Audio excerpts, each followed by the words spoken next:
besoin, déjà, vous allez, normalement, le prochain semestre, hein, comme un module, rien à la théorie des graphes. Mais ce module, il est plutôt théorique. C'est l'aspect mathématique plutôt que l'aspect algorithmique.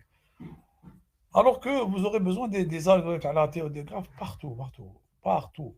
Alors, l'intelligence artificielle, comme les réseaux sociaux, les réseaux, le parcours des ordinateurs. Mais vraiment, le nombre d'applications, il est énorme. Donc, à mon avis, cette idée, c'est compliqué, c'est difficile.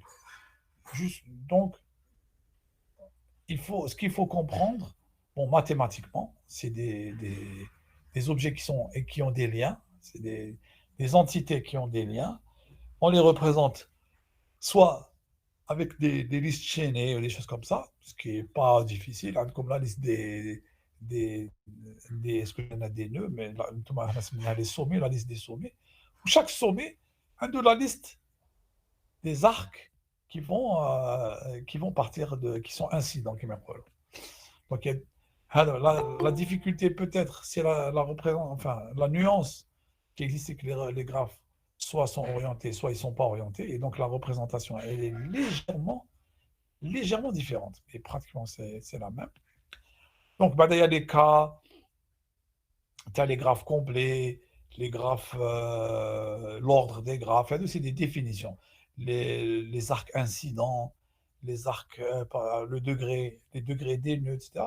Tout ça, c'est de la terminologie, c'est des définitions bon, qu'il faut connaître et qu'il faut voir une bonne fois pour toutes. Ça peut être regardé un peu difficile parce qu'il y a beaucoup de types de graphes.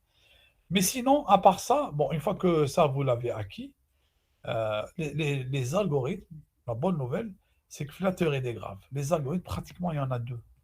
Tout, je pense, mais bon, je retire le tout. La grande majorité des algorithmes est basée sur DFS ou la BFS. هذه نعطيها لكم de manière officielle.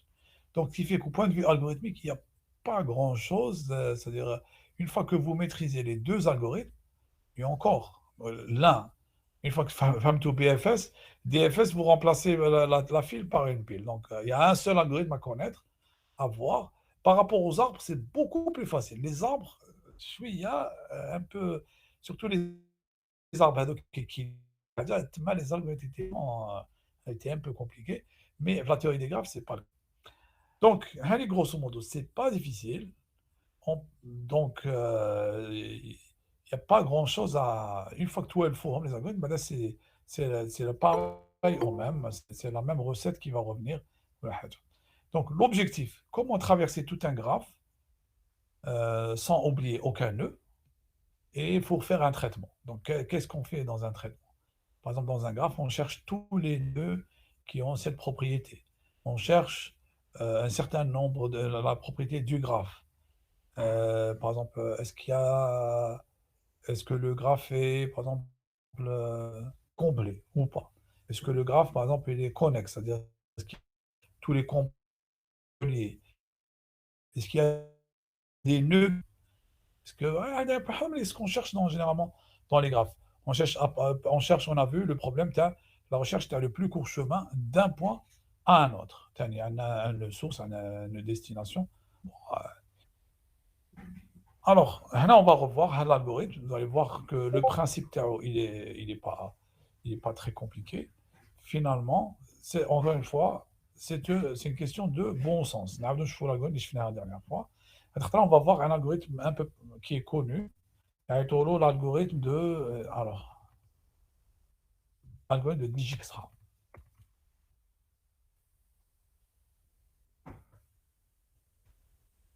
Ah oui, ah oui, oui, oui, oui. Est-ce que vous voyez maintenant? Est-ce que vous voyez? Alors, la complexité, les deux, t'as BFS et DFS, elle est égale à grand taux un nombre de sommets plus le nombre d'arcs. On appelle le nombre de sommets plus le nombre d'arcs. Bon, la dernière fois, je me suis un peu mélangé les traits S plus A. Alors la dernière fois, je me suis un peu trompé. Voilà, donc il y a deux boucles. Donc, bon, il y a les initialisations. On va marquer tous les sommets à 0. Là, pour I1 de 1 à n. Donc, il y a des initialisations qui vont être pour tous les sommets, donc taux de n. Maintenant, tant que f est non vide, on va faire pour chaque voisin, donc on va prendre un sommet, la file, et on va, pour chaque sommet, trouver tous ses voisins. Donc, ça revient à faire. On a une première boucle, on a une première boucle pour i allant de 1 à n, d'accord? Là, donc attendez, je vais l'écrire. Oui, mais c'est là où la dernière fois, je me suis un peu trompé. Alors, voilà. Attendez, je vais prendre tout ça. Je ne peux pas avoir à réécrire. Monsieur, Oui? fait le présentiel. Vous avez fait pour les étudiants de G3, G4, mais pas pour les étudiants de G1, G2. Ah bon? Oui. Donc, un peu de retard. Comment ça se fait? Oui, monsieur, ما Parce قريناش حنا من parce العشرة. qu'on était séparés. Ah, donc il y avait la moitié de la section. Oui. Ah, zut. Comment ça se fait, Absley? Moi, ah oui, j'ai toujours pensé qu'il y avait. Bon. Donc, dommage. Donc, donc, toute la section. Oui. C'est une Bon, séance alors, de... donc, là, après, j'ai complètement oublié. Oui. J'étais fait l'université en plus. Très bien. Alors, un petit peu une petite révision par rapport à ce qu'on avait fait. Donc, la complexité, tu as un algorithme tel que celui-là. Bon, نعاود ندير le petit rappel, le degré, la chose qu'on avait introduite.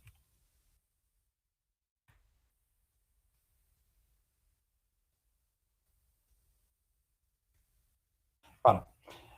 Chaque sommet possède un degré entrant. Alors, par exemple, si je prends le graphe, chaque sommet a des flèches, c'est des liens qui rentrent et qui sortent. Par exemple, le sommet 1, il a une flèche qui rentre et une flèche qui sort. Donc, le degré, tau, kamel, c'est 2. C'est le nombre d'arcs incidents, c'est-à-dire qui rentrent et qui sortent. Mais le degré entrant, c'est 1. Le degré sortant, c'est 1. Si on prend le sommet numéro 2, le degré entrant, c'est aussi 1. Et le degré sortant, c'est 2. Donc, il y a deux arcs qui sortent. Est-ce que ça, c'est clair pour tout le monde?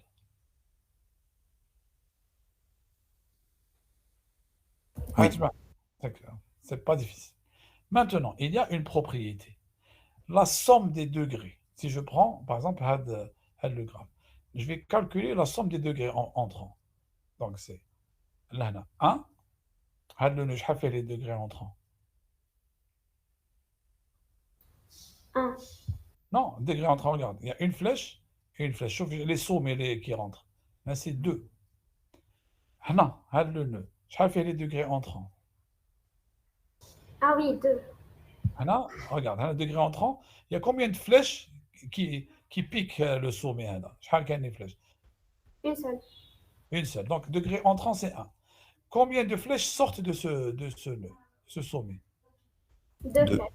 2. Donc, le degré sortant de terre il est égal à 2. Donc, si on calcule la somme des degrés entrants, 1, 2, 1, 2, 3, 4, 5, 6, 7. Le nombre de flèches. 1, 2, 3, 4, 5, 6, 7. Ça aussi, j'ai bien compris. Alors, 1, 2, 3, 4, 5, 6, 7, 8. Non, alors, normalement, les degrés entrants sont égaux au nombre d'arcs. Et le degré sortant, la somme des degrés entrants est égale au nombre d'arcs. La somme des degrés sortants est égale au nombre d'arcs. Est-ce que vous êtes d'accord? Oui. Et on peut le prouver par récurrence, mais on peut le voir, c'est clair. La somme des degrés entrants, c'est la somme des flèches, la somme des pointes. Parce que les pointes, le nombre de pointes est égal au nombre d'arcs. Donc, on a la propriété. La somme des degrés entrants est égale à la somme des degrés sortants, qui est égale au nombre d'arcs. Alors, E, c'est la notation anglo-saxonne. A, si on prend que A, c'est l'ensemble des arcs, alors c'est le cardinal.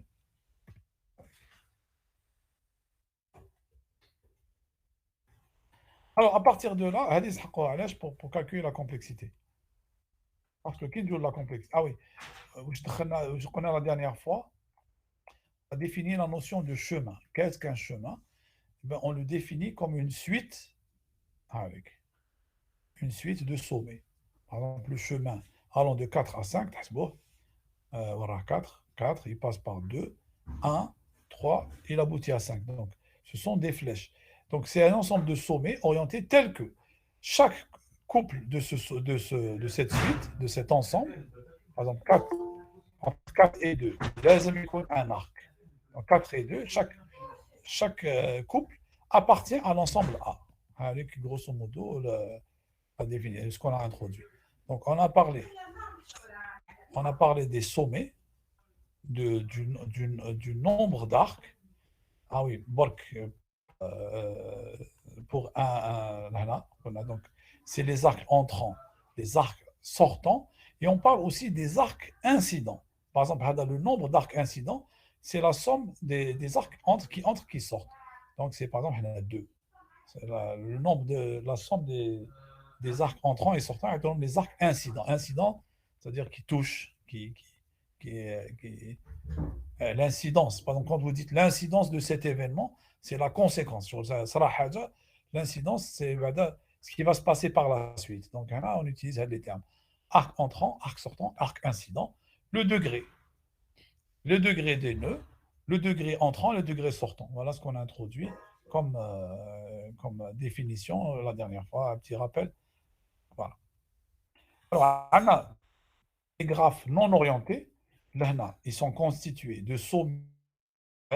La différence.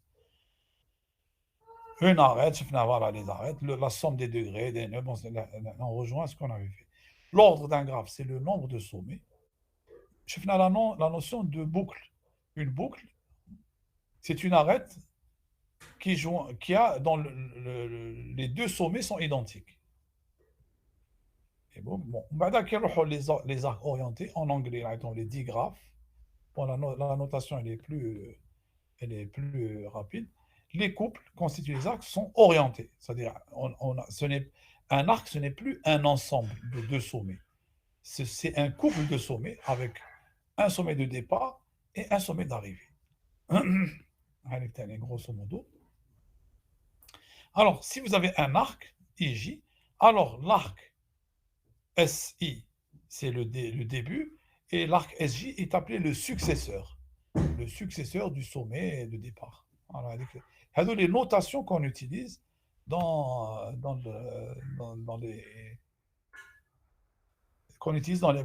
les graphes. Et donc, à part ça,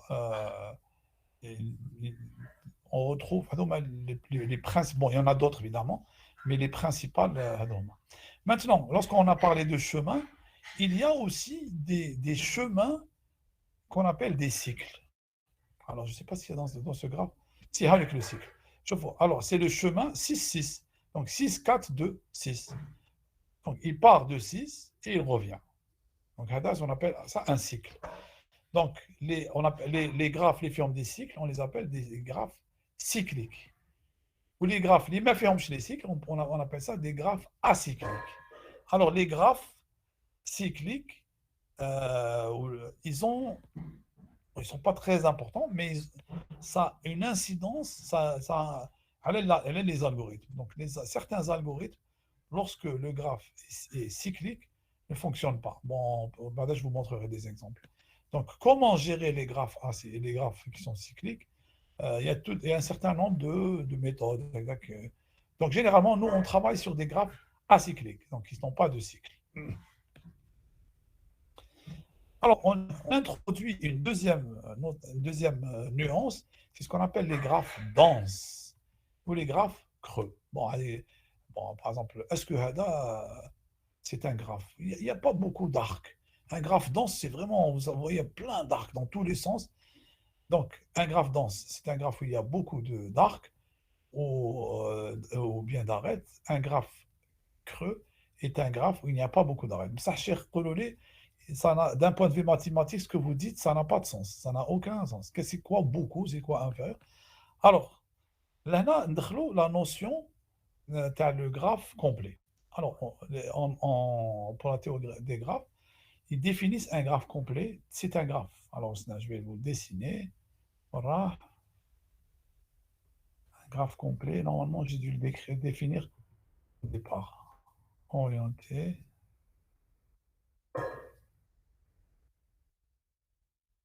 Couple. Alors, je l'ai introduit. Exemple, je vous donne exemple de graphe.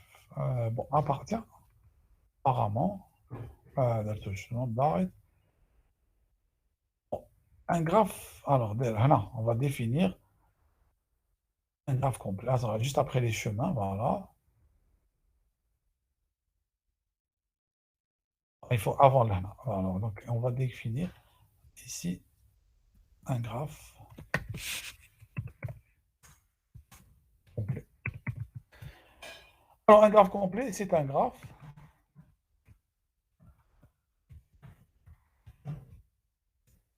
pour lesquels chaque sommet est relié à tous les autres.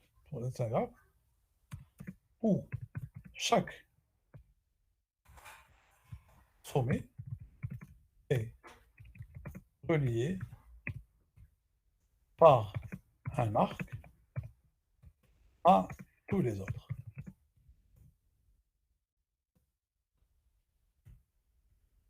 Donc, si je dessine, on va pas trop compliquer l'existence. Si je dessine, par exemple, un sommet, pour l'instant, maintenant, donc là, on dit un deuxième sommet. Alors, on a une, une arête, comme ça. Donc, ils sont reliés. Maintenant, si j'en fais un deuxième, il va être relié à tous les autres. Donc, voilà.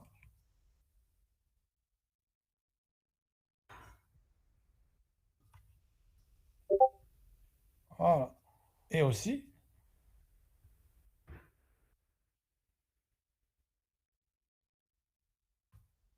il est relié à à celui-là.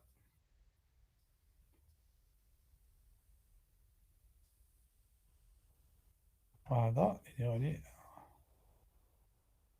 Bon, déjà, alors, qu'est-ce que vous remarquez? Donc, هذا est relié à هذا relié à هذا, ainsi de suite. Bon, là, alors, si j'en rajoute un quatrième, allons-y. On va le relier à combien? هذا, il va être relié à celui-là, à celui-là et à celui-là. D'accord? Donc, le quatrième sommet, il va être relié à combien de sommets? Il va être relié à 3 sommets. Est-ce que vous avez? Oui, Très bien. Si je rajoute un cinquième à 4 sommets. à 4 sommets, donc qu'est-ce que vous remarquez? Alors, si je prends 2 sommets, ils sont reliés, il y a un arc. S'il y a 3 sommets, شحال كاين؟ 2 arcs. 2. Donc, c'est 1 plus 2, ça fait 3. S'il y a 4 sommets, c'est 1 plus 2, ça fait 3. Plus combien de sommets? Plus 3 arcs. Ça fait 1 plus 2 plus 3. Le cinquième sommet, c'est 1 plus 2 plus 3 plus 4, et ainsi de suite. Donc, le nombre de sommets, شحال est égal. Bon, donc je rajoute. Bon, et la meilleure façon de représenter des graphes complets, la littérature, c'est Bouhagda. Ils les mettent sous forme d'un cercle. On voit tous les nœuds. En avant. Ils sont tous reliés entre eux. Ensuite,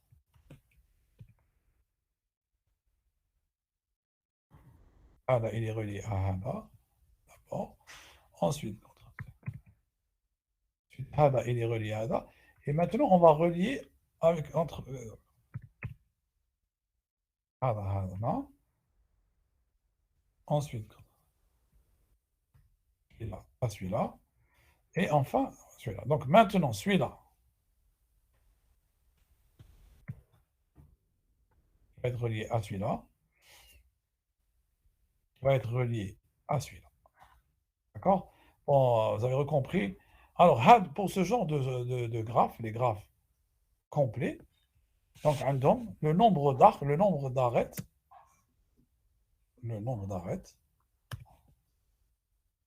égale, à votre avis,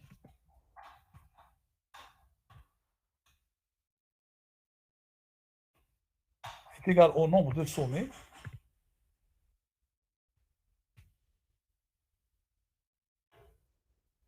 sur 2. Voilà.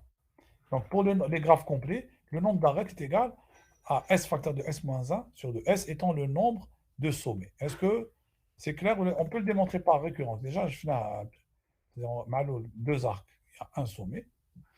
Trois arcs, c'est 1. On dit 2 sommets, 1 plus 2. Alors, on dit au quatrième arc, c'est 1 plus 2 plus, on dit 3 sommets, 3 arcs, 3 arêtes, ça fait 1 plus 2 plus 3.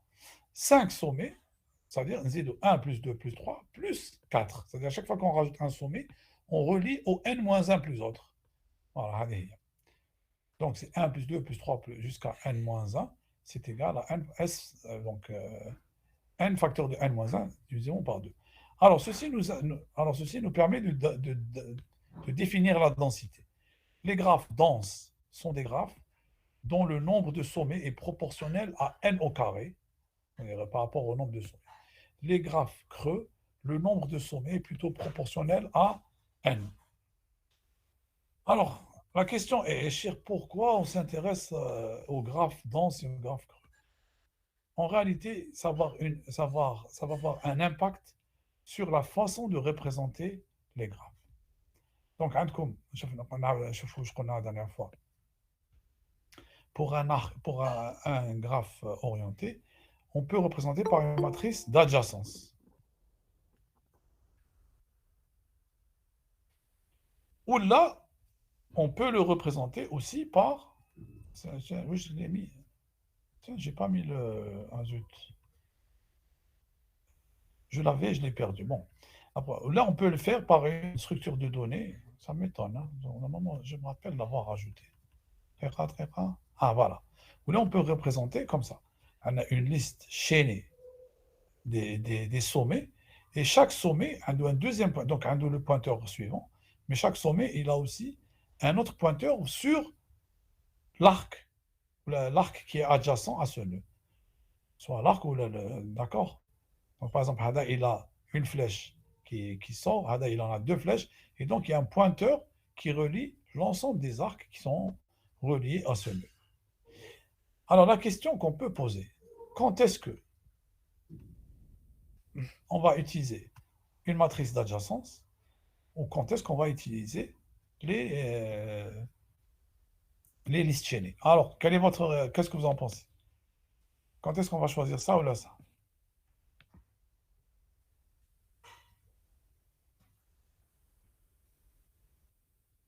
Bonjour, où est-ce que vous êtes?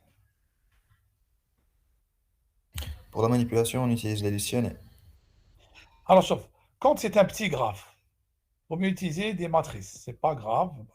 Mais quand le graphe devient grand, ou actuellement, la tendance des algorithmes, c'est de travailler avec des arcs de plusieurs milliers, voire plusieurs millions de sommets. Donc, à ce moment-là, la matrice d'adjacence devient trop lourde et trop grande. Mais tout dépend de la densité du graphe. Si le graphe est dense, on maintient la matrice d'adjacence. Allez, parce qu'il y a beaucoup de sommets, donc finalement la matrice... Mais par contre, si le graphe est creux, c'est-à-dire la matrice, elle a plein de zéros. Il y a plein de zéros qui ne servent à rien. D'accord? Et donc cette matrice ne se justifie pas. D'autant plus qu'elle va consommer beaucoup d'espace mémoire. Alors, Abdouna, la synthèse.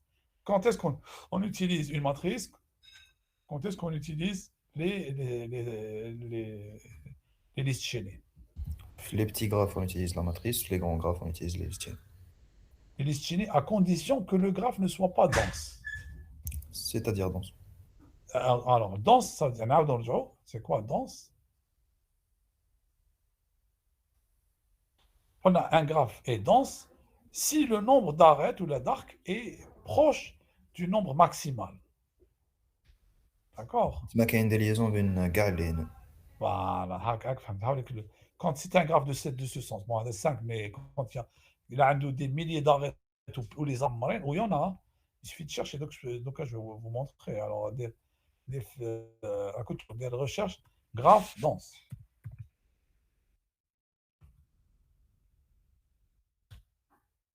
Alors, je fous les images.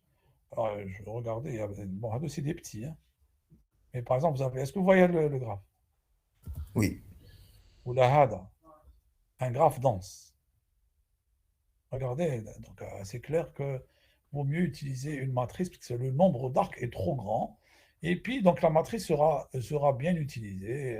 C'est-à-dire, elle sera utilisée, elle aura très peu de zéros. Mais il y a des graphes encore plus grands, hein. Alors, le cas des graphes réseaux sociaux. Alors, alors c'est des graphes, hein, des graphes réseaux. Allez. Par exemple, Hada, il a mis de Hada. Regardez, est-ce que vous voyez le. Oui. Un graphe que vous pouvez trouver dans Wikipédia. Les graphes sont vite. Attendez, est-ce que je peux décharger? Ah, voilà. Donc, regardez. Il y a plein d'arcs. On pourra zoomer. Dans ce cas, si le graphe est trop dense, si le graphe est dense, il vaut mieux utiliser une matrice. Voilà ce que. OK? Donc, si le graphe est petit, il vaut mieux utiliser une matrice d'adjacence. C'est pas trop cher payé. Si le graphe est grand, s'il est dense, on utilise la matrice. S'il est creux, ils vont mieux utiliser des listes chaînées. Donc, Parce que les monsieur, listes- Oui. plus il y a d'arêtes, il faut mieux utiliser les matrices.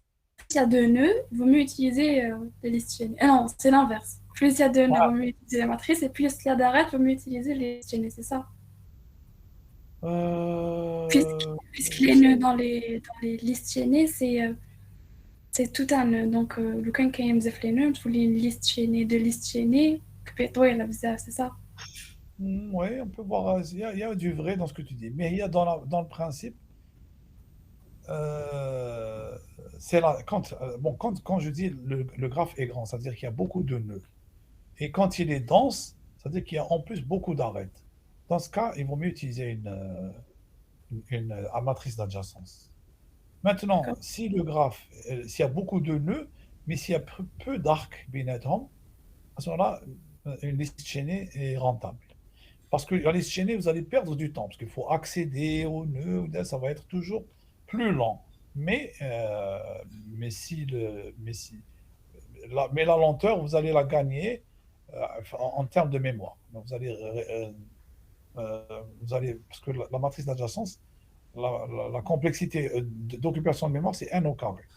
Donc, ça devient très vite énorme. Est-ce qu'on peut toujours gérer autant de mémoire?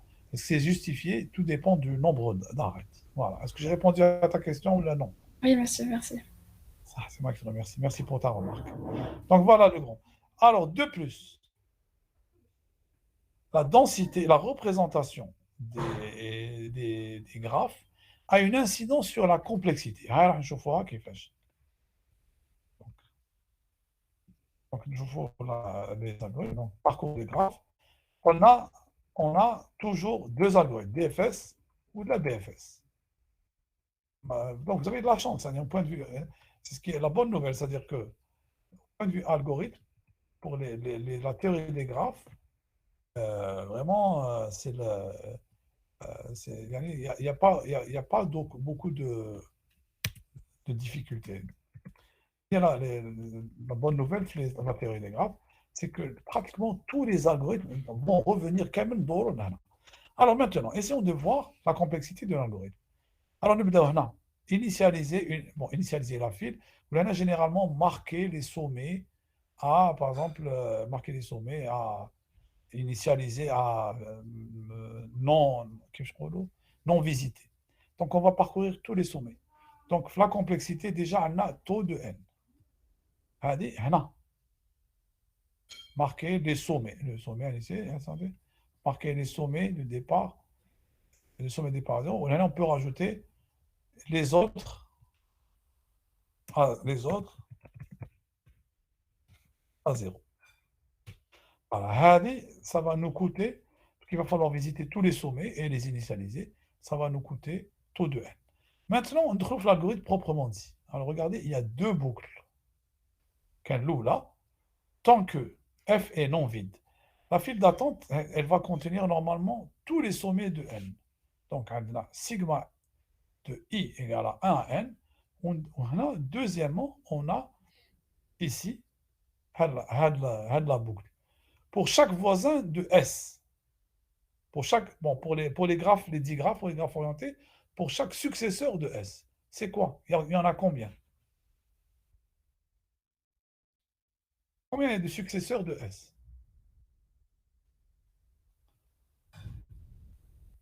نعملوا نشوفوا.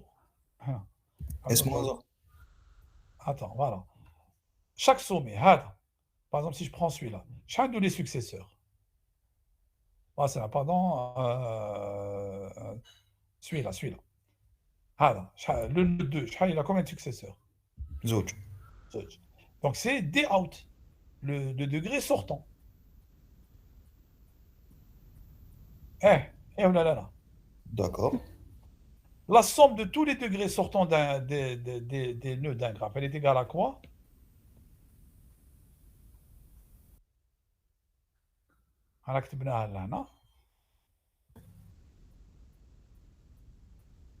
Je la retrouve.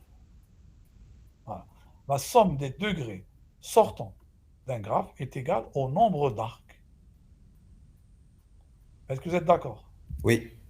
Très bien. Donc, la complexité. Ici, cette boucle, pour chaque successeur, c'est-à-dire, elle est égale au nom, pour chaque successeur voisin de S, c'est-à-dire pour chaque.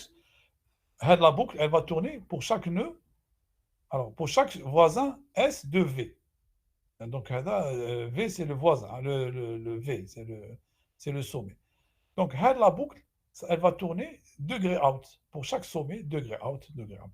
La somme des degrés out de tous les nœuds, elle est égale à le nombre d'arcs. Voilà. De la complexité. Alors, c'est taux de n plus sigma de i de 1 à n de DOI, des degrés out du sommet i. Et donc, la complexité est égale à grand taux de S. C'est le A, là, toujours la notation anglo-saxonne. Je suis désolé. Le nombre de sommets S plus le nombre d'arcs. Donc, la complexité est proportionnelle au nombre de sommets plus le nombre d'arcs. Voilà. Avec la complexité d'un algorithme de recherche. Maintenant,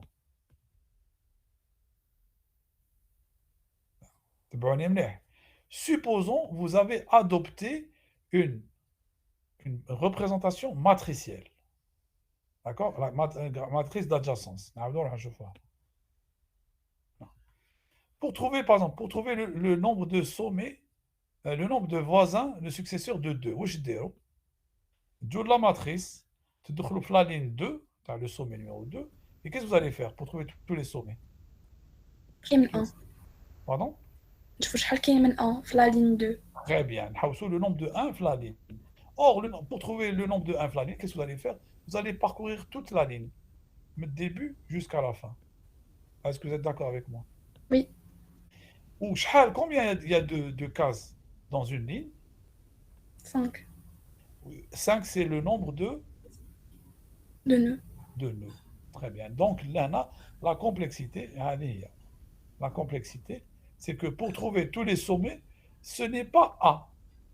C'est pour chaque voisin, c'est-à-dire n fois. Donc, tchordjna sigma i de 1 à n de n. Donc, tchordjna s au carré. Est-ce que c'est clair ou là non? Oui. Donc, alors, qu'est-ce qu'on a représenté? C'est pour la représentation avec, avec les... Destiné.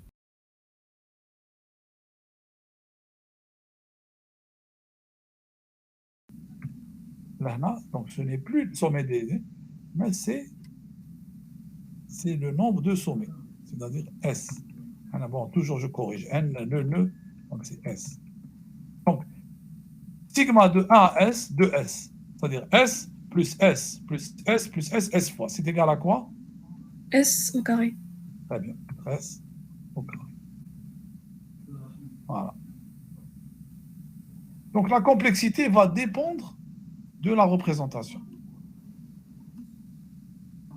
Allez, voilà, d'accord. Donc, est-ce que c'est important de savoir si le graphe est dense ou là, il n'est pas dense? Oui.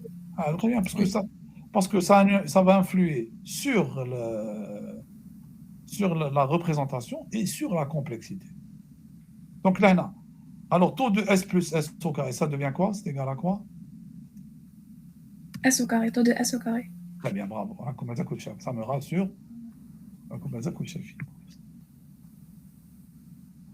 Et donc, ça devient S au carré. On néglige le paramètre S.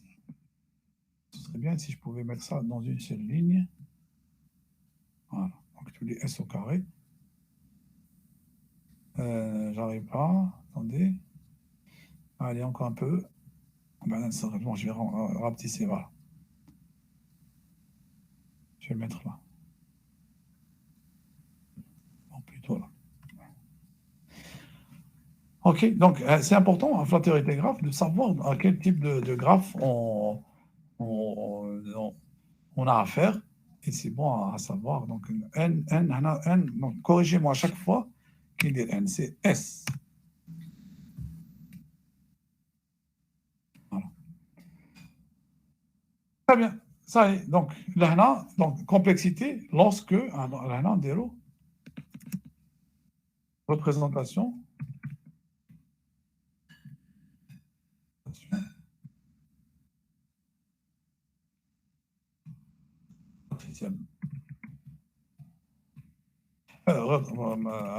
liste chaînée, représentation, liste chaînée.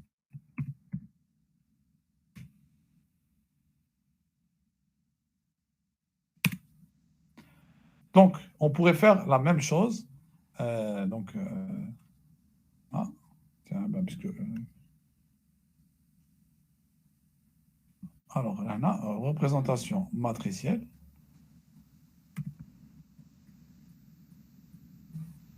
C'est S au carré. Oui.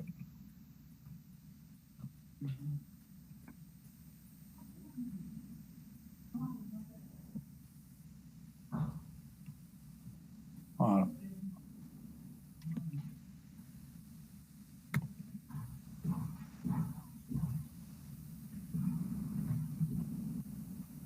Donc, c'est pour ça que c'est important. Alors, maintenant, on fait nodes S. Bon, mais dans la littérature, vous trouverez N, mais nodes ou E, et edges. Bon, j'ai adopté la notation française et francophone un petit peu à contre-cœur, mais bon. Le plus important, c'est que vous soyez fermement Alors ici, j'enlève.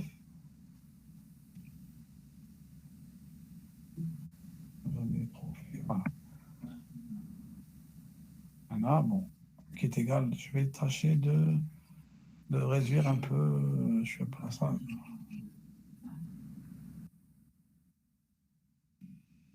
Voilà, donc je vous enverrai la dernière version. C'est le cours, la dernière version, comme ce soir.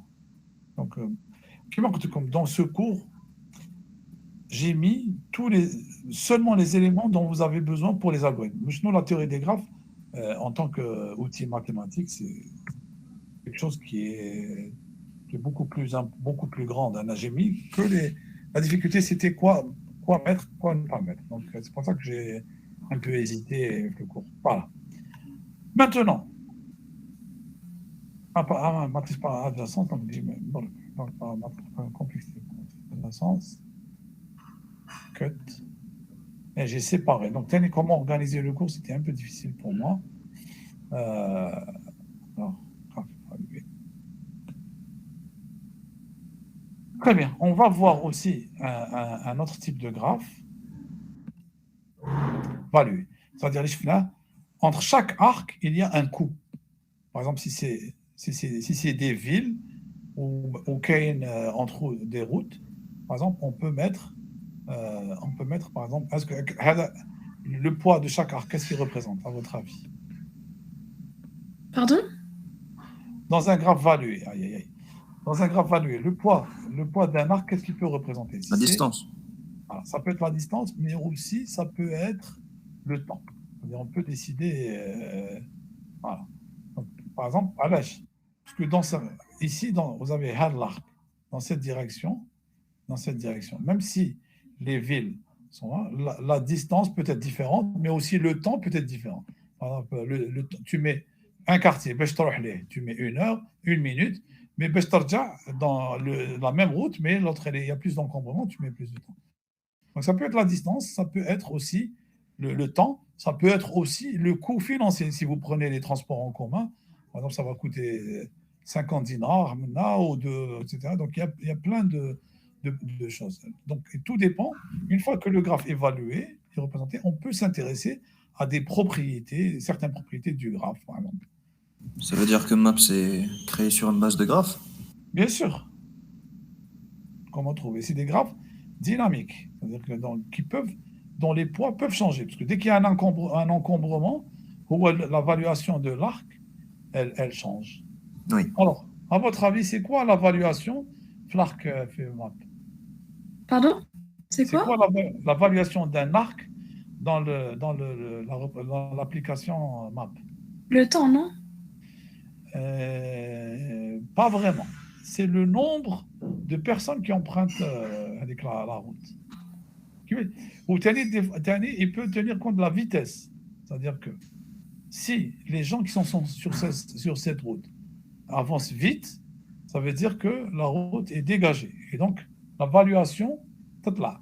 Mais si les gens ralentissent, et ils sont à l'arrêt, il peut dire, la moyenne, il peut dire que la route est encombrée. Donc, c'est pour ça que c'est un graphe dynamique. C'est-à-dire que les poids ne sont pas fixés au départ. Ils vont changer dans le temps.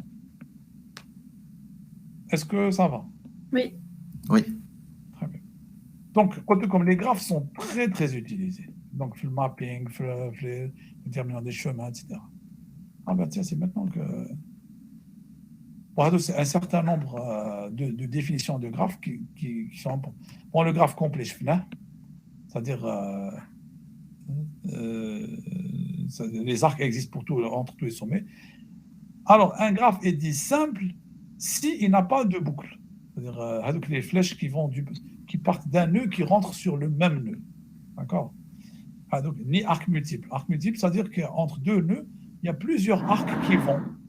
C'est-à-dire on peut trouver plusieurs arcs, c'est-à-dire il y a plusieurs possibilités, plusieurs chemins. Alors, le nom, voilà. Un multigraphe est un graphe qui possède des boucles ou des arcs multiples. C'est-à-dire le multigraphe. Sinon, il est simple. Ou quels les graphes importants, c'est les graphes connexes. Les graphes connexes, c'est-à-dire est-ce qu'il y a des sommets qui sont isolés, qu'on ne peut pas atteindre. C'est-à-dire il y a des sommets qui n'ont pas d'arc qui vont vers, c'est-à-dire il est isolé. Et ça peut aussi avoir des groupes. Par exemple, vous avez un sous-ensemble des nœuds qui sont reliés entre eux, mais qui ne sont pas reliés avec tous les autres. On dit que ce graphe n'est pas connexe. Très bien. Est-ce que ça va? C'est des définitions. Oui. Donc, je vais rajouter en vrac. Bon, qu'on a donc, on se met un groupe acyclique.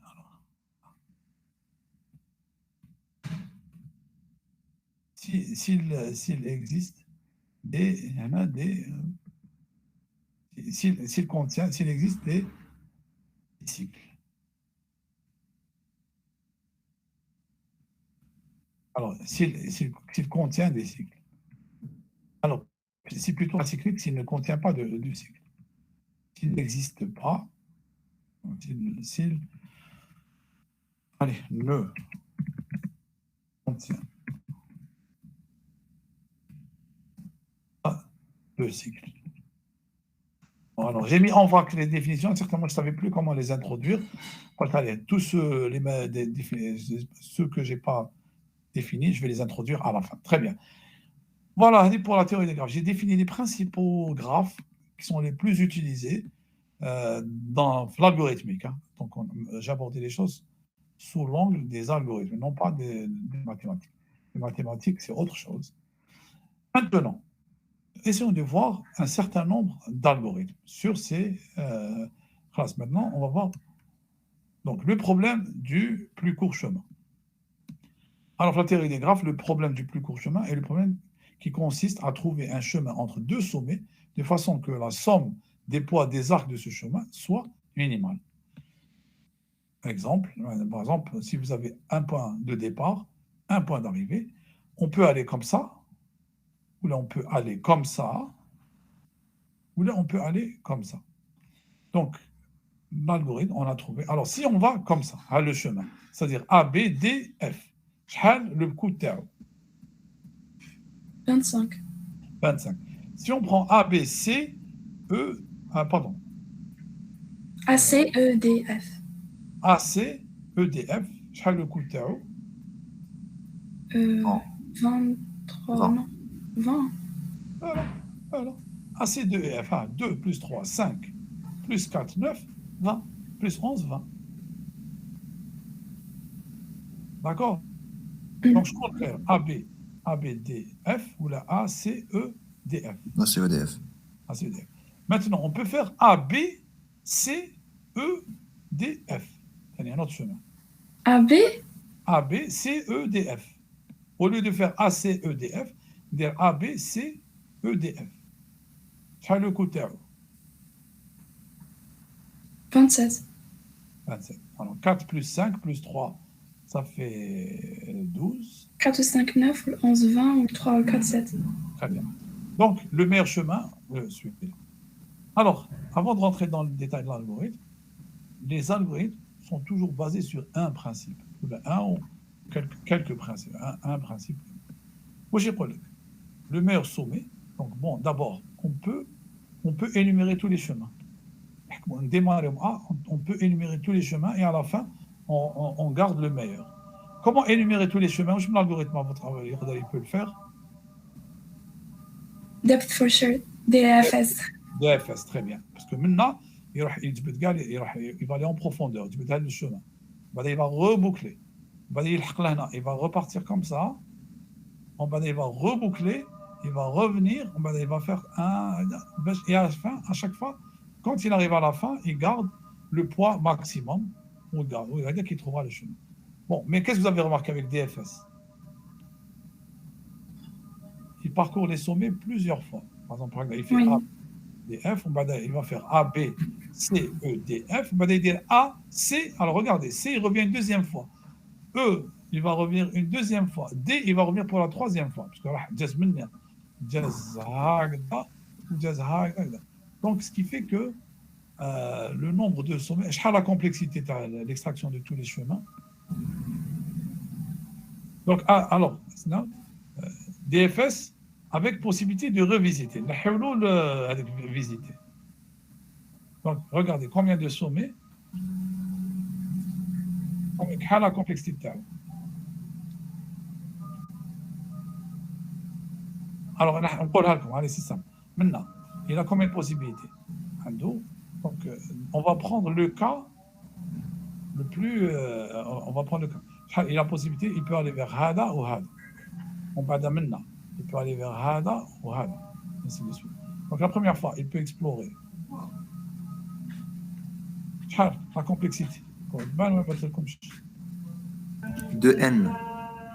أنا جبل B, on va aller vers le n au carré. Le n, on va dans la prochaine fois. Il peut parcourir n, donc n fois n, donc n au carré. Ok? Qu'est-ce que vous en pensez? Jacques pas parcourir n. Vous n'avez pas l'air... ouais, je crois le tout. Vous êtes d'accord là? Non.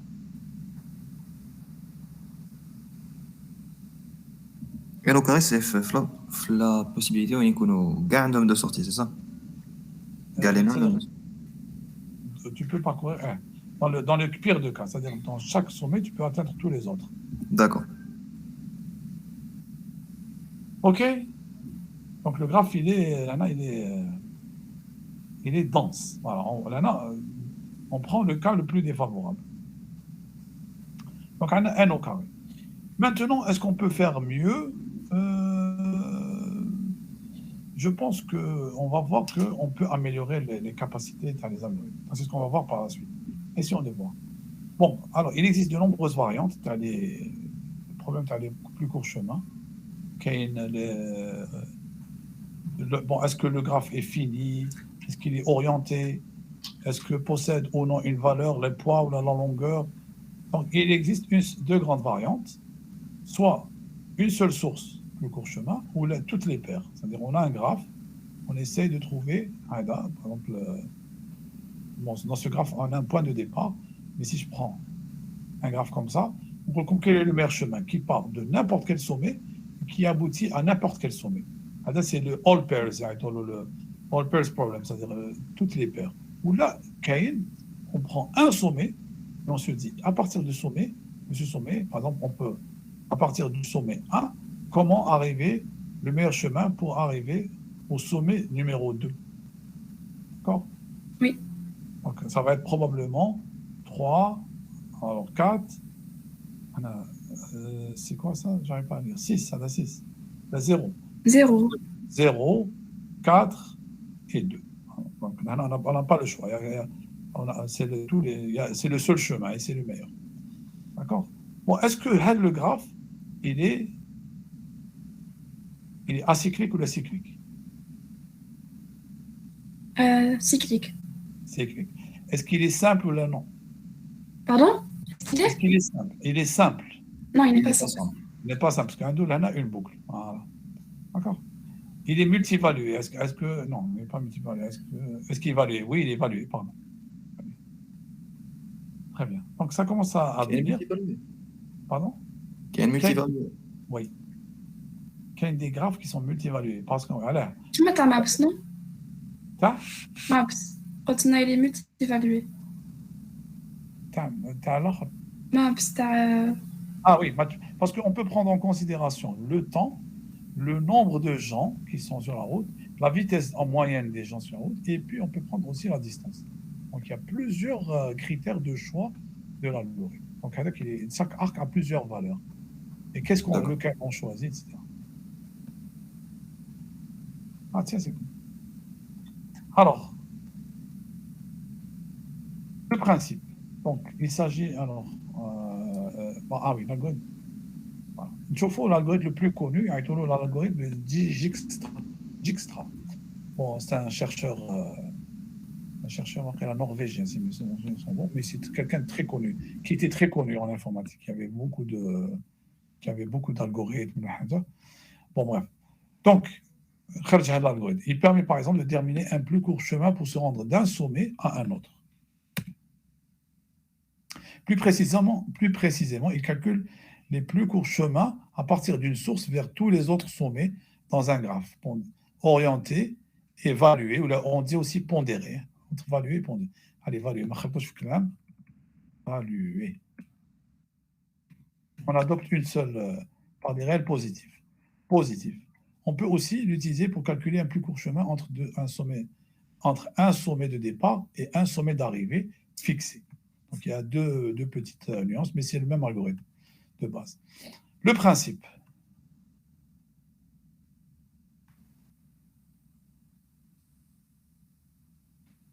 Il s'agit de construire progressivement un sous-graphe dans lequel sont classés les différents sommets par ordre croissant de leur distance minimale au sommet de départ. La distance correspond à la somme des poids des arcs. Par exemple, la distance entre ce sommet et le point de départ, c'est la somme des arcs. Donc, la distance entre A et C, c'est 2. La distance entre A et E, c'est 2 plus 3. 5. 5, pardon. OK, donc l'algorithme va construire un sous-arbre qui est constitué des distances les plus petites avec tous les autres sommets, à partir d'un sommet. Donc, là, si je prends celui-là, donc, regardez, pour aller maintenant, c'est le plus court chemin. Donc, on garde cet arc, pardon, pour aller là, cet arc, c'est le plus court. Je peux l'enlever. Est-ce que vous êtes d'accord avec moi?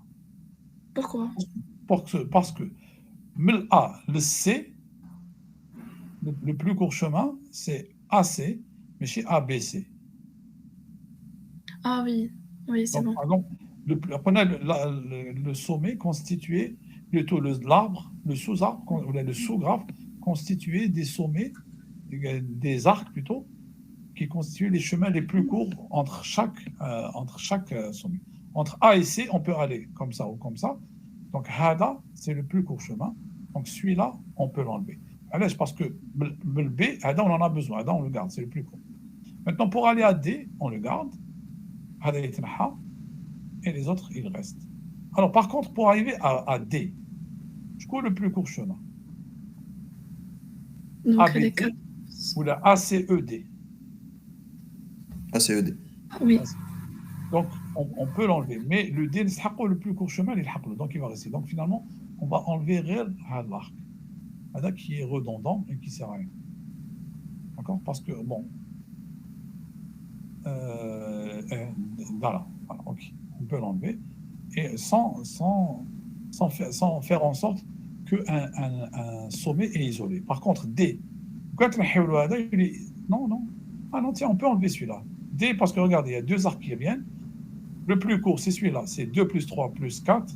Donc, هذا يتنحى وهذا يتنحى. Et on obtient un arbre minimal. Un minimal qui contient les plus courts chemins qui vont entre le sommet de départ à tous les autres. Alors, c'est le principe. Donc, il s'agit de construire progressivement un sous-graphe. Bon, ce n'est pas un arbre, pardon, c'est un sous-graphe. En réalité, dans lequel sont classés les différents sommets par ordre croissant de leur distance minimale du sommet de départ à ce sommet. Au départ, on considère que les distances de chaque sommet sont infinies, c'est-à-dire au départ. Bon, il y a la distance. Bon, regardez, on va associer à chaque sommet la distance la plus petite, c'est-à-dire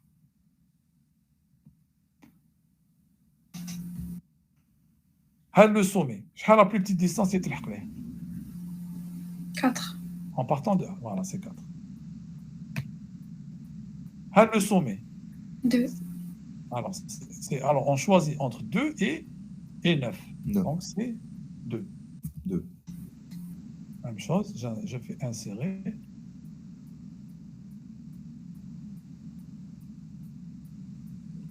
Et j'écris 2.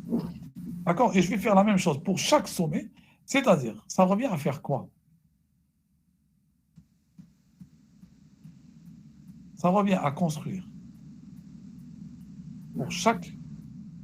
Ça revient à construire pour chaque sommet le sous-chemin le plus court qui est tiré. Mais pourquoi on construit tous les sous-chemins?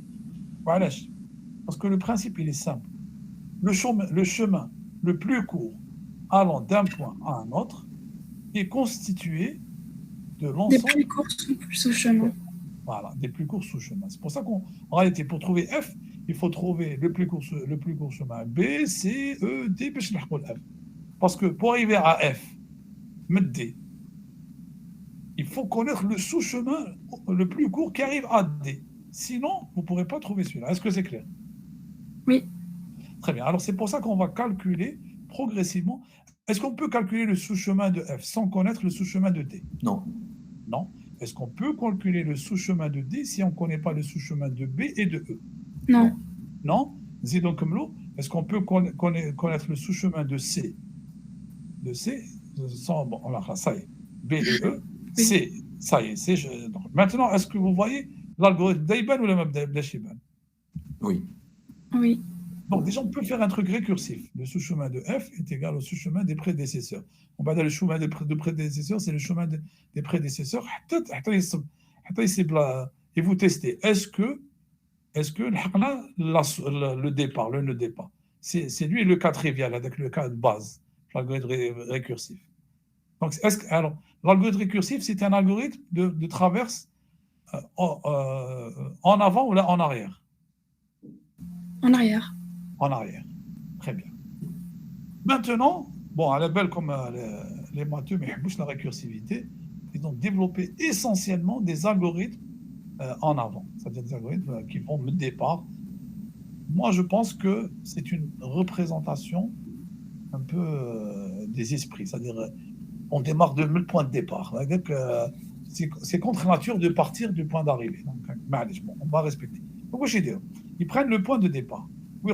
D'abord, tous les chemins, le poids des chemins qui arrivent à tous les nœuds est égal à infini. L'infini, l'infini, l'infini, l'infini, l'infini. Sauf celui-là, le point de départ, c'est 0. D'accord, Maya? Oui. Oui. Très bien. On va le point de départ, on va prendre tous les chemins. B, le chemin, vers le B, ou vers le C. Ou on va leur donner le poids, la valeur de l'arc. Donc, B. La valeur c'est 4. Ou C, ou chez 2. 2. On va à chaque fois, par exemple, à partir de B, le poids de D, c'est égal au poids de B, qui est égal à 4, plus le poids de l'arc, 4 plus 10, ou les 14. Le poids de C, ça va être donc 0 plus 2, ou bien 4 plus 5. C'est-à-dire là, le poids, donc il est 2. Par exemple, 10, mais 4 plus 10, 14. Donc le poids de F, ça va être par exemple 14 plus 11, il est 25. Ça, c'est une autre possibilité. Mais lorsqu'on termine, le sommet, le 5, on vient ici. On a deux chemins. Qu'un a une valeur 14 ou qu'un a une valeur de 9. Lequel on va prendre? 9, le plus court. Et ici, on aura aussi deux chemins qui ont abouti. Un de la valeur, on a 25, ou l'autre a de la valeur 2 plus 3, 20. Donc, on va prendre le 20. Donc, avec, grosso modo, l'algorithme. Essayons de le voir. Bon. Je l'ai écrit de manière... Il y a plusieurs écritures de cet algorithme. C'est la version la plus simple, la plus détaillée. Donc, il y a des algorithmes qui sont parfois sans détail. Et on va agrandir. Bon, d'abord, on initialise la distance pour chaque nœud, donc pour chaque sommet A. On fait D de A, la distance de A est égale à infini, donc on peut avoir un vecteur. Et on fait visiter de A égale à faux. Donc déjà là, on a la complexité taux de n, parce qu'on va parcourir tous les nœuds, tous les sommets. Ça va? Oui. Très bien. Madame Thélo, là, alors, est-ce que vous voyez bien? Attends, je vais agrandir. Voilà. Donc, on fait pour chaque sommet A, D de A égale à infini, visite de A égale à faux. Ça y est. Ensuite, maintenant, D de source, donc le nœud de départ, c'est mes sources par... on parle aussi de source et de target. Le nœud de départ, la distance est égale à 0. C'est normal, parce que c'est les points de départ. Il n'y a rien derrière. Maintenant, on va faire pour I1 allant de 1 à n. D'abord, on va chercher l'un le plus petit. Donc, on fait minimum égal à infini. Et puis, n, encore une fois, n, le nombre de sommets. Allez, ensuite, on va faire pour i égale à 1 à n. Alors, là, j'ai accédé, c'est une matrice, j'ai utilisé une matrice pour être... si graphe de ij, le poids, c'est-à-dire, est inférieur à min, alors min est égal à graphe de IJ. Graphe de IJ, c'est l'arc. Regardez, sommet hada. Donc, alors, I, c'est le sommet, ou là, J, c'est le suivant. Donc, à partir du sommet I, on va calculer, on va trouver le minimum, c'est-à-dire l'arc minimum, il part de lui. Alors, si je reviens, donc on va voir plusieurs exemples. Hein. Allez, on va faire l'exemple. À partir de ce... Attendez, je viens grandir au maximum. C'est l'exemple qui est Wikipédia. À partir de ce sommet, c'est une map. Il y a 3 arcs, 4 vers le B, 85, 217 ou 173. Lequel je vais prendre? 85. Très bien, on va prendre le plus petit, le plus court, pardon, sommet.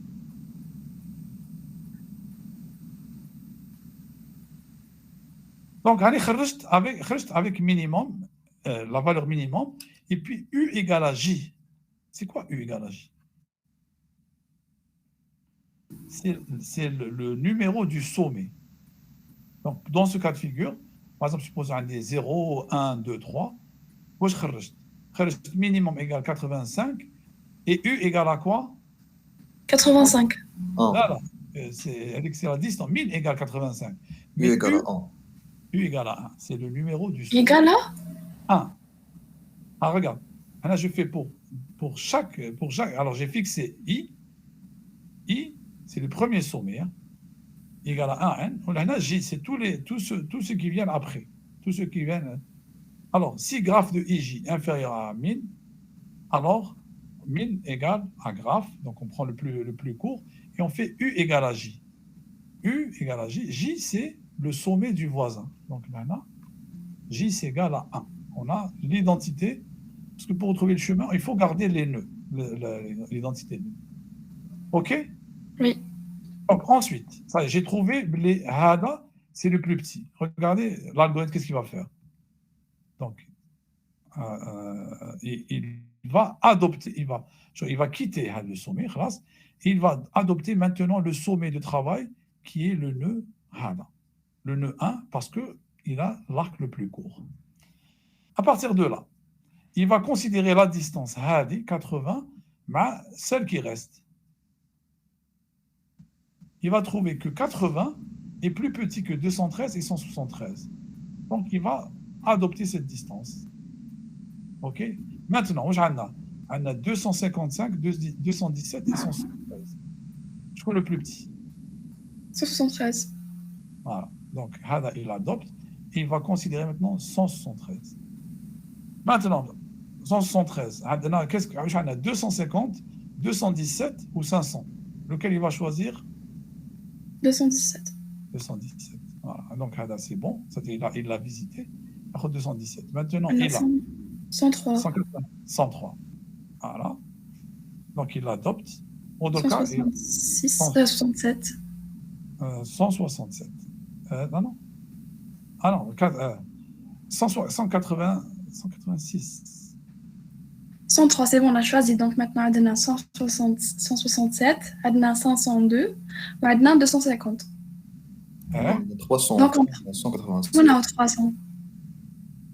Non, on a 250, on a 167 et on a 502. Donc, on prend le plus petit. D'accord. Alors, en tenant compte quand même, à chaque fois, on garde le plus court chemin dans chaque graphe. Par exemple, le A, c'est 0. Mais là, on a le B, le plus court chemin, c'est 85. Donc, on a écrit 85. Là, on a 165, c'est quoi? C'est 85 plus 80, 165. On stocke dans chaque nœud. Donc, on a 173 ici et ici 217. Maintenant, dans ce chemin, plus on regarde le nœud, qu'est-ce qu'on garde? On garde 217 plus 103. Oui. OK? Voilà. Donc, on tient compte aussi de ça. Donc, alors, normalement, j'ai pris ce sommet. Voilà, je vous avais pris le G. Normalement, alors directement vers le J. Puisque 186, il est plus grand que 167. Et alors, Tu as raison. Seulement, il faut tenir compte. Alors, maintenant, regarde, maintenant, je suis en arrière. Au début, là, tu prends, Oui. tu tiens compte de ça. 0 plus 85. Voilà. On va là, Oui. 0 plus 217. Donc, pour les premiers nœuds, c'est trivial. Donc, صح في الكالكول on compare les finalités non on compare G مع G on compare pas H مع G. tu as raison. Alors, chauffe, maintenant, pourquoi alors, je dois choisir entre 80, 217 et 173. Oui, on a choisi 80. 80, ce qu'il faut dire, c'est qu'on a choisi 80 plus 85. Ah, d'accord. Donc, il faut tenir compte aussi du poids. Au début, pour les premiers nœuds, il n'y a pas de problème parce que le poids du nœud est égal à 0. Mais maintenant, il faut tenir compte. Donc, 80, bon, on a eu de la chance parce que 165 est inférieur à 217 et 173. Okay? Oui, c'est bon, j'ai compris. OK. Donc, maintenant, après maintenant, donc, à 250, là, ça fait 165 plus 250, c'est trop. 415. هذا يخرج 173 يخرج. Et maintenant, entre هذا 173 et 502, quand même, هذا, il est plus petit, parce que c'est 0 plus 217. Oui. Et qui est inférieur à 250, qui est inférieur à 250 plus 173. Donc, on le prend. Alors, maintenant, ça devient un peu plus... Donc, en classe, les sommets, هذوك اللي عندهم كاع 0, 0, ça y est, on les a liquidés. Maintenant, on va tenir compte. Alors, comment on va choisir? Maintenant, on a soit le H. Non, c'est bon, on choisit le H puisque c'est 103 plus 217. Ça donne 320. Pourquoi on a choisi le H? Parce que on a soit le I 415, soit le J 487 et le H 320. Donc, c'est le plus petit.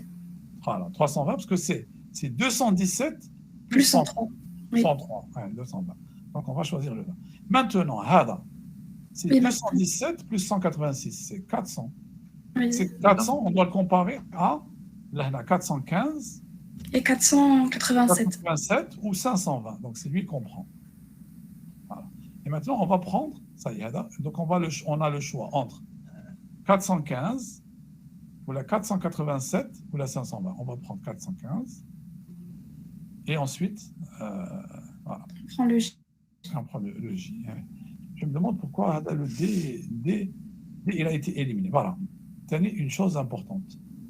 Le D, il a été éliminé parce que, regardez, dès qu'on a calculé cette distance, 320, Hada déjà a le poids de Théo, 503, plus 185, donc il a été éliminé. On l'a pas. On a une somme plus grande que 502. Voilà. Quand, par exemple, si on avait eu l'ANA à la place de 503, quand on a 20 plus 80, ça fait 200 qu'on en a. Mais autrement, on a pris celui-là, parce que il est plus petit. Mais monsieur, même quand on a après, il n'y a plus d'arquement là. C'est le dernier, on ne pourra pas arriver à J. Non, mais c'est-à-dire, si vous démarrez de D, du H, vous pouvez... Oui, si on démarre, oui. Supposons qu'on avait démarré de D. Oui. Un poids initial, bon, le graphe, c'est pas moi qui l'ai choisi.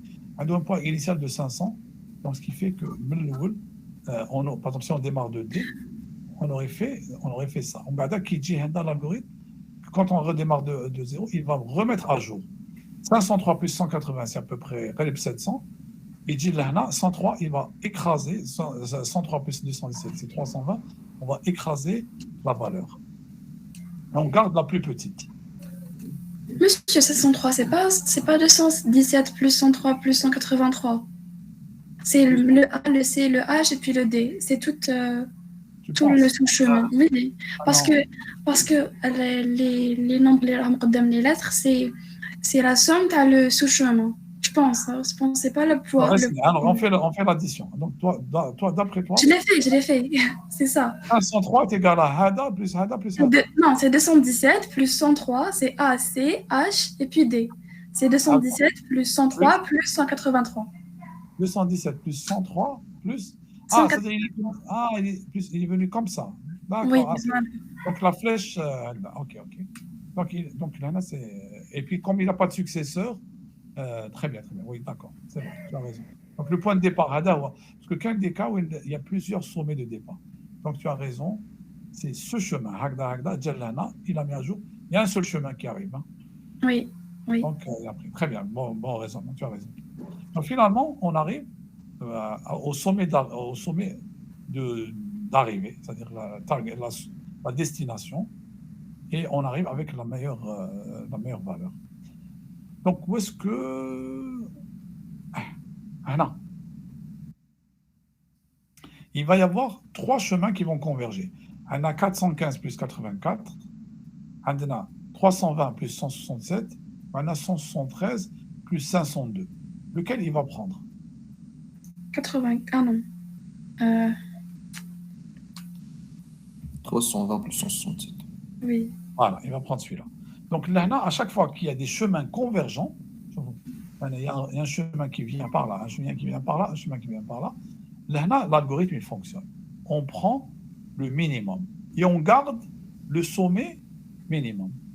D'accord? Là, l'algorithme, je reviens en arrière. Et là, alors, distance de U plus, plus graphe de U. C'est là on calcule par rapport à la distance du nœud convergent. Là, des choses. Ici, c'est le cas, on met à jour distance de J est égale à distance de U plus graphe de UJ. D'accord? La magie, elle s'opère ici. Pardon, le U, c'est quoi? Pardon? J'ai pas bien compris, le U, c'est quoi?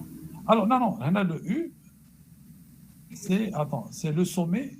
Le sommet. U, alors. Le sommet avec la distance minimale. Attends, le sommet, voilà, c'est celui-là. Le sommet avec la distance minimale. Voilà, merci de me rappeler. Donc là, on a trouvé, à partir du nœud I, on a trouvé tous les arcs qui vont, l'arc minimal. Avec c'est lui le U. On l'a marqué. D'accord.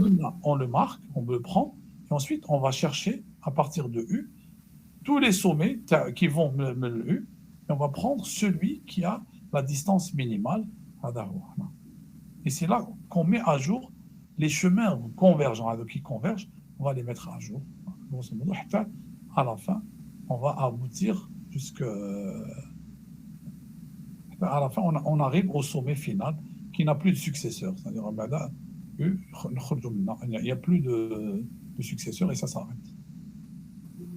Bon, l'algorithme que je vous propose, Abdou Choufouha à tête reposée, et on va le dérouler tranquillement, on va essayer de l'analyser. La complexité de terme, elle est n au carré. Bon, n au carré, parce que, bon, si on a repris, bon, ben, on peut le voir là, non? Une représentation matricielle. On a la première boucle qui va de 1 à n, pardon. Bon, Hadi, à la deuxième boucle, donc là, elle va tourner n fois. Donc, donc là, on voit sigma de 1 à n plus 2 sigma de 1 à n. Là, c'est le taux de 1. Donc, c'est du n au carré. Ou là, donc, on a n au carré plus n au carré et on prend donc n au carré. Donc, c'est le taux de n au carré. Parce qu'on a une représentation matricielle. D'accord? Parce qu'on va parcourir tous les éléments de la matrice. Et là, on filtre celles qui existent. Donc, il faut que graphe de EJ différent de 0. Ça veut dire que l'arc, il existe. Et on va normalement filtrer, voilà. Et on va filtrer ceux qui ne sont pas visités. Alors là, le graphe, il existe, ou là, il n'est pas visité. Et là, on prend en considération la distance pour mettre à jour le poids, la distance de chaque nœud. Et normalement, à la fin, lorsqu'on arrive à la sortie, au nœud de sortie, on a qui va être un J, donc sa distance va être la plus courte. On va trouver le chemin le plus court qui arrive au nœud de sortie. OK? Donc, la complexité de l'algorithme. Je termine la partie et on va reprendre la prochaine fois l'algorithme de Dijkstra. S'il y en a qui peuvent, on va essayer si on a programmé, là, moi je proposais plutôt la en partant de la fin, il est plus simple. Bon, alors, en théorie, je termine par des graphes particuliers, par exemple les réseaux de flow, les flux, tiens, les flow en français, ou les flux, plutôt l'inverse, réseau de flow, appelé aussi réseau de transport. Donc, les graphes sont orientés et chaque arête possède une capacité maximum, c'est-à-dire elle peut prendre au maximum un tel nombre par exemple, de matière. Et donc, on essaie de trouver, il existe les fameux points nœud, source et puits. Et là, on essaie de trouver, par exemple, le flux maximum. Par exemple, c'est des transports. On a des routes, ou là, des possibilités. Et chaque route peut, ou là, ça peut aussi être des pipelines. Par exemple, chaque pipeline a un maximum de capacité. Et on peut y trouver plusieurs possibilités. La question est, quel est le flux maximum qu'on peut avoir pour arriver au nœud T. Donc, c'est les problèmes de transport de matière, transport de fluides, donc les pipelines, transport d'électricité, d'énergie, etc.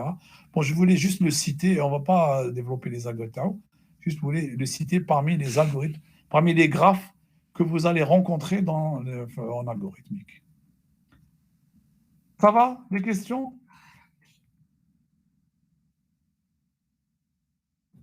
Non, monsieur. Non, monsieur. L'algorithme de Dijkstra, il n'est pas simple à première vue. En plus, il est nouveau, il n'est pas compliqué, il est nouveau.